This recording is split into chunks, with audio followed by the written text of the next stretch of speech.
Okay, so this is like my third try at this. I hope the video doesn't lag, because it has a habit of lagging. I really don't want to record over again.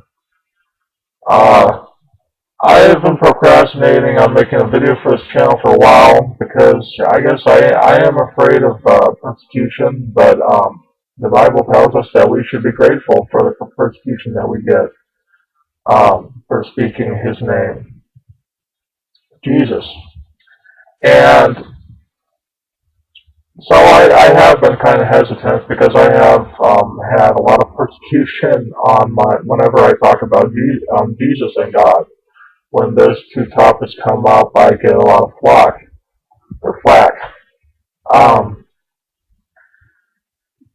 I am going to start pushing forward anyways, though, and put these videos out despite what anybody has to say. I am going to have I'm sure I'm going to get attacked by atheists and Christians even, because some of the doctrinal viewpoints that I have are a little contrary to a lot of the views of Christians on YouTube, and the Bible in general is very contrary to the beliefs of atheists on here in what they believe. And I'm going to say right now, I'm not here to try to persuade the headstrong atheists that are proud and refuse to change their beliefs. No matter what you say to them, that's not the type of people that I'm looking to sway. I'm after people in general that are questioning things, whether they be atheists, Mormons, or even Muslims. Anybody that is questioning things and is looking for the truth, those are the type of people that I'm after.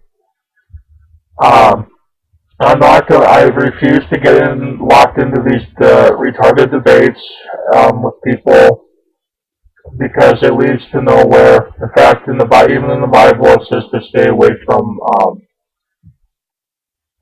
I don't know, I can't quote the verse or whatever, but it basically says not to get involved in disputes over things, over doctrinal viewpoints, all that kind of junk. It's a waste of time. And that's why, and I consider that debating against, atheists is a waste of time. I'm going to talk about the Bible, and I'm going to make a lot of people mad. I'm not that great of a speaker. I try to be as coherent in video, or on video, so that you can understand me. I guess, I'll get into what I wanted to talk about. First thing I wanted to talk about is how we, especially new believers like me, like myself, we can get into this emotional worship. We can worship our emotions. And what I mean by that is, I dealt with this myself, and I didn't realize I was doing it until I found out that I was. And so, anyways, I'm telling you what I've learned to help you in your walk with Christ. Basically, we can get to a point where we worship God when we're happy, and then when we're not happy, we don't want to worship God at all. And what happens is, so the only times that we do worship is when we're happy. And so you end up thinking that happiness that you're feeling is God automatically. So you end up worshiping your happiness instead of God. That's just what you end up doing. And you don't realize that that's what you're doing. And God never said that your whole life is going to be happy, okay? There's going to be times in your life where you're going to struggle and be persecuted and not be happy and go through periods of depression. And so this life is not Your life is not supposed to be happy 24/7.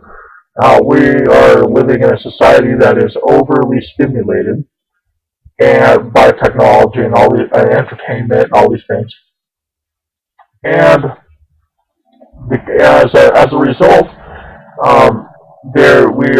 depression is becoming more prevalent. People are having to deal with depression because they're not getting the stimulation that they need.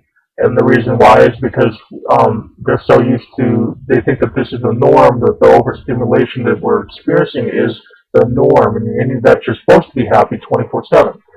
And so when you're not happy, or when you're not getting that fix, you are kind of considered the oddball, and you think that there's something wrong. Well, that in reality, you're not going to always be happy, and that's the norm. That's just the way it is, and you just gotta, kind of tough it out. The apostles, they had to tough that out. I'm sure that there were lots of times where they were really struggling with their belief, and it was the times where they were not the happiest. Okay, so anyways, that's just what I wanted to talk about. That pertains to that.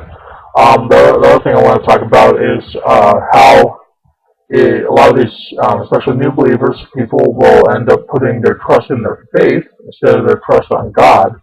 And here I want to read a verse that it kind of meshes in with what I'm talking about. And what was the verse for that? I forgot. Okay, it's in Hebrews. So anyways, it's let us hold fast the profession of our faith without wavering, for he is faithful that promised. And basically, when you put your trust in your faith will continue to waver. It will go up and down, and your belief will always, tag along with that. It will go down, up, and and to stop that, you need to put your trust in God. You're always going to have doubt. Doubt is going to get in there. There's the devil's way of trying to put a seed of doubt in your mind to try to turn you away from God and make you doubt things, and turn into because if you entertain doubt, you end up in unbelief. That's just what happens. And it is a struggle. But if you put your trust in God and not in your faith will, be kind of like that instead of like this. Now, the other thing I want to talk about is, when you are dealing with doubt, the devil's going to get in there and he's going to make you doubt things. That's what he's good at. And the devil can't make you choose, though, is the thing. He can't make you choose to believe or to not believe. You have the choice. Now, in my own life, I've had doubts, and whenever I would listen to doubt, I would stop believing as much. And then I learned that if I just choose to believe, despite all these doubts that come in, I will believe. And if you choose to believe, you will believe. It's like the elephant. It's like the pink elephant in the room. Don't think about the pink elephant. What do you think of? You think of the pink elephant, right? Okay. If you choose to do something, you will do it. Everything comes down to choice. And so, if you choose to believe, you will believe, and you will believe, and you will get more closer to God instead of entertaining that doubt, which draws you away from God. And I guess this is basically what I wanted to talk about, and I hope this video isn't terribly laggy, and I hope that some of the audio kind of cuts out too a little bit. I will see you guys soon, and I will be making more of these as the days come. And take care, and God bless.